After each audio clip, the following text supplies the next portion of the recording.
Viktor Shklovsky, Art as Technique, Defamiliarization, Theory of Prose.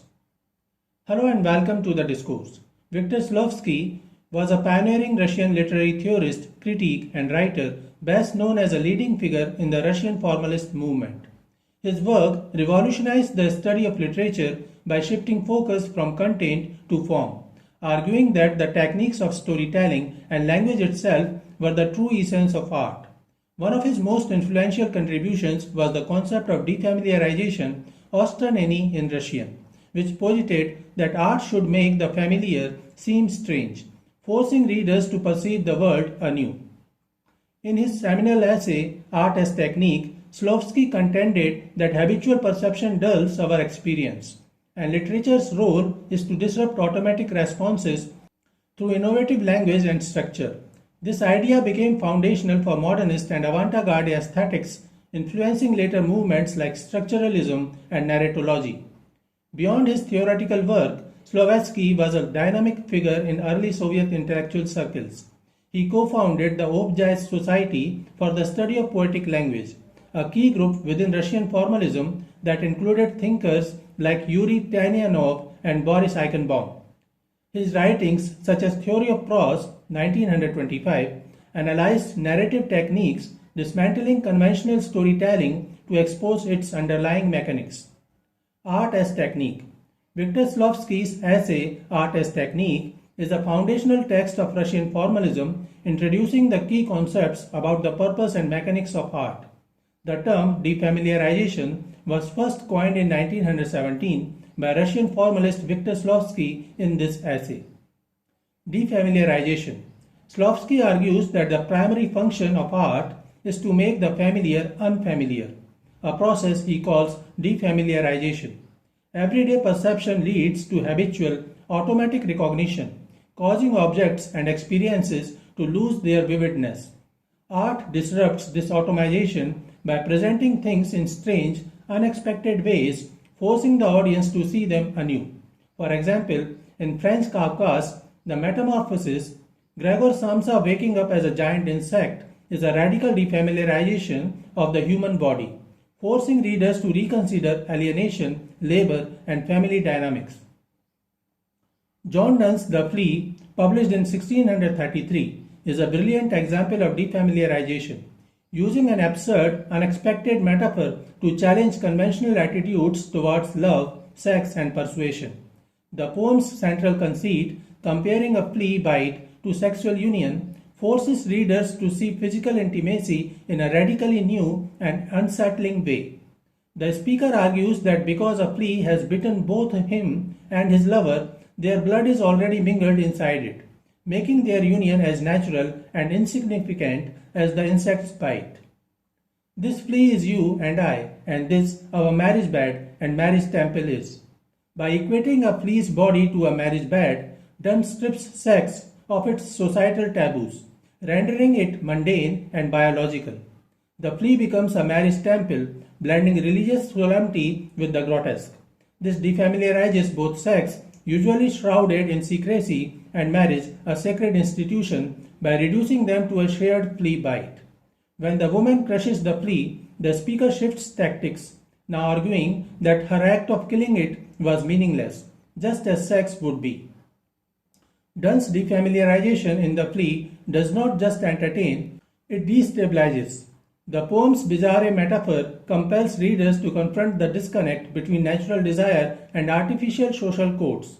By making the familiar, sex, persuasion, strange, a flea's bite, Donne reveals how arbitrary human taboos can be.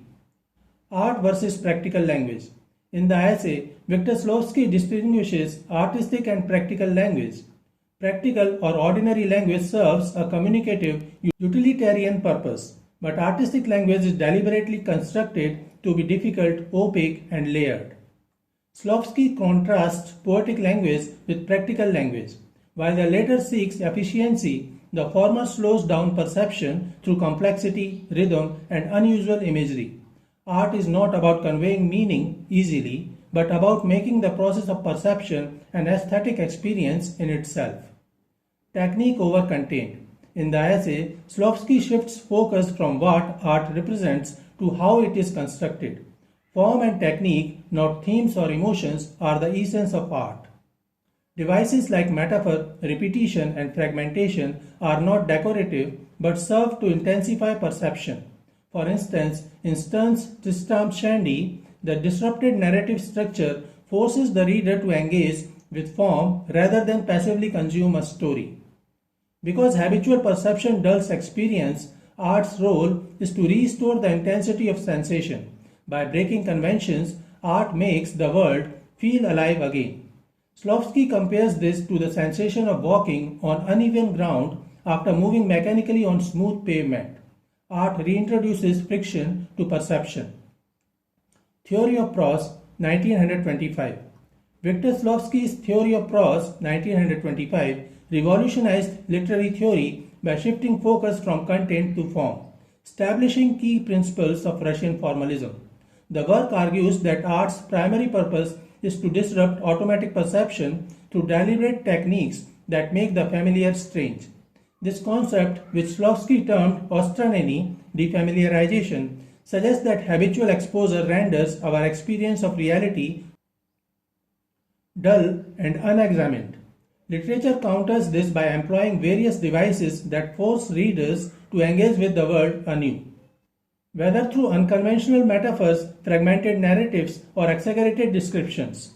For Slofsky, art is not about conveying meaning efficiently, but about making perception an active, conscious process. Story and plot, content and technique. A central distinction in Theory of Prose is between fabula, story, and sujet, plot. The fabula refers to the raw chronological events of a narrative, while the sujet, the artistic arrangement of those events. Slofsky emphasizes that literary artistry lies not in the events themselves, but in how they are structured and presented. Techniques such as nonlinear storytelling, digressions, and repetition are not mere stylistic choices but essential strategies to prevent passive consumption. For example, Laurence Stern's Tristram Shandy subverts traditional narrative progression through constant interruptions and self-referential commentary, thereby drawing attention to the constructed nature of storytelling.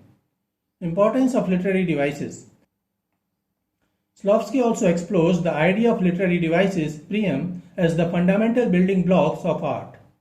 These devices, including parallelism, delay, and parody, are not decorative additions but the very mechanisms that distinguish artistic language from practical communication. By foregrounding these techniques, literature prevents automatized reading and reinvigorates the reader's engagement. Parody in particular serves as a means of revitalizing stale conventions by mocking and dismantling them, thereby paving the way for innovation. Slofsky's analysis extends to a critique of symbolism and realism, rejecting the notion that art should prioritize hidden meanings or mirror reality. Instead, he argues that even realist works rely on artificial devices to shape perception, as seen in Gogol's exaggerated portrayals of bureaucratic absurdity. Evolving literary forms. The evolution of literary forms, according to Slofsky, is driven by the need to avoid automatization. As certain techniques become predictable, new genres and styles emerge to challenge conventions. This process, which he calls the canonization of the junior branch, involves the evaluation of previously marginal forms such as detective fictions or folk tales to refresh mainstream literature. Slofsky's theory also highlights the materiality of language itself, particularly in poetry, where sound, rhythm, and ambiguity take precedence over straightforward meaning. This focus on the sensory and structural aspects of language underscores his belief that art's value lies in its ability to disrupt and renew perception, that is, defamiliarization. So this is it for today. We will continue to discuss the theory of literary criticism. Please stay connected with the discourse. Thanks and regards.